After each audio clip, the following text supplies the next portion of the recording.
When the letter came, I thought it was a mistake. Congratulations on Thesalio Fior Propri, my property. I read it once, twice, a third time. I didn't cry. I opened the window, let the air touch my face, and told myself, child, stand up. You stood up from worse. I called the county clerk. They said the deed was changed last month. They said my son's name was now on it. I thanked them, put the phone down, and stared at the porch swing where my husband's ashes sleep under the oak. Peace became expensive that morning. This house ain't grand.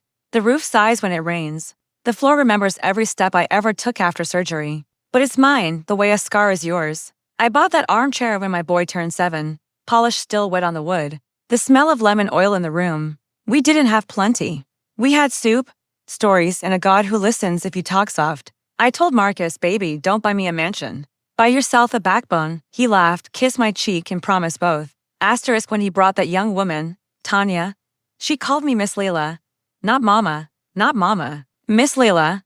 Her mama Rhonda came with perfume that enters the room before she does. They looked around like appraisers, not family. Such a cute place, Rhonda smiled. Very rustic, I smiled back. Child, I have learned to smile at storms. One Sunday Tanya said, with the mall coming, this house could sell high. Marcus laughed. I changed the subject, but I felt the seed drop in the soil. A week before the letter. My phone buzzed, available balance, $0. I called the bank. A robot, then a real voice. Wire transfers, online, total more than I have ever seen in one place. And all of it mine. Where to? I asked. To an account in the name of Marcus A. Price. Would you like to report fraud? I hung up. Sometimes silence is the only sentence that fits. The landline rang. Doris from next door. Lila? Honey, did you see Instagram? Your boy is in Rome. His wife and her mama too. Fancy plates, fancy smiles. I didn't answer. I opened the drawer, pulled an old phone, and saw the picture. Rome. My new beginning, he wrote. My thanks to my mother-in-law, Tanya added with a stack of money emoji. I felt nothing and everything. I stood there and smiled. A different kind of smile.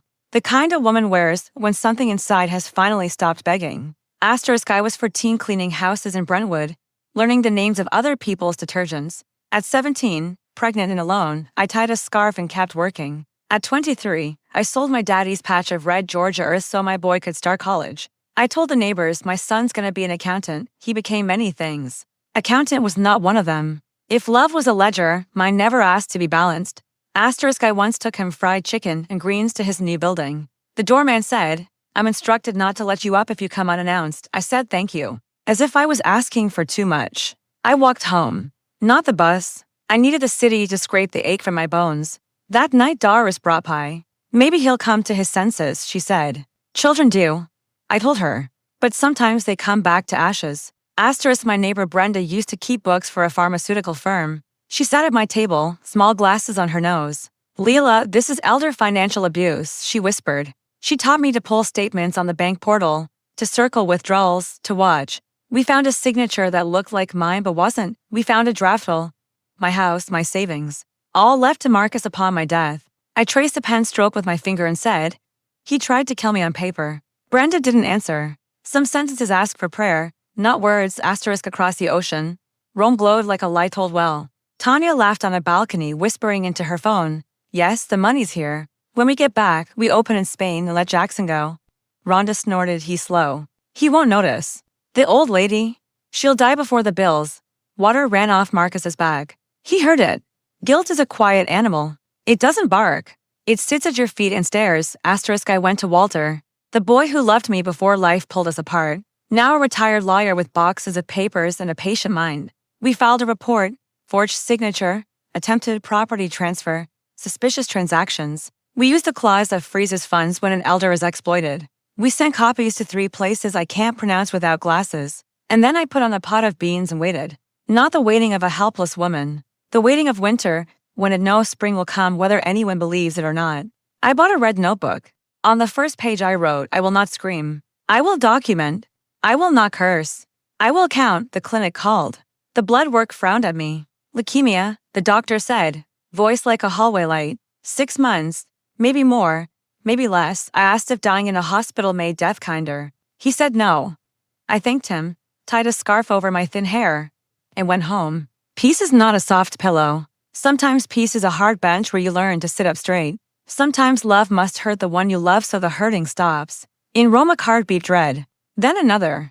Accounts frozen. Tanya shouted on the street, "You poor fool. I told you not to trust your poverty-thinking mama." Rhonda rolled her eyes and left for a hostel. Marcus sat on the bed, hands empty, heart loud. He called me. Voice a child's again. "Mom, what did you do?" "I didn't take anything from you, son," I said. "I simply stopped you from taking it from me." That night I wrote him a letter and slid it in the red notebook. If pain is the only teacher you listen to, then learn quickly. At the embassy, the room was white and tired. Metal chairs. A clock that clicked loudly. Tanya chewed gum like it was a job. Marcus looked like a boy who stayed out in the rain too long. I walked in slow, straight, scarf neat. "I came as a witness," I told him, "not a mother." He signed the papers that separated his hand from my pockets. I gave him a thick yellow envelope, his first scribbles, his letter to Santa, the Polaroid where he sleeps against my leg, and my new letter. "You are my life," I said. "But I was never yours." Today I understand, some tourist camera caught it. People online called me a queen. Child, I ain't a queen. I'm a mother who learned to stop begging. I went home. Brenda brought soup. Walter fixed a shelf that wasn't broken just to stand in my kitchen a little longer. The children on the block left dandelions on my steps. I sat on the porch, thin but unbroken, and listened to blues like Pray with a Beat. Marcus came by some mornings and left a paper bag of donuts on the porch. He didn't knock. Guilt has manners when it's real. I didn't open the door. Not those days. Forgiveness is a door you unlock from the inside, but you don't swing it wide for the wind. One evening I opened the red notebook and wrote the last line, "My son, love is not demanded. It is given." If you have learned that, you are not lost. When the time came, the room was bright. The blanket I wear upon was warm. They said my face looked peaceful. It was.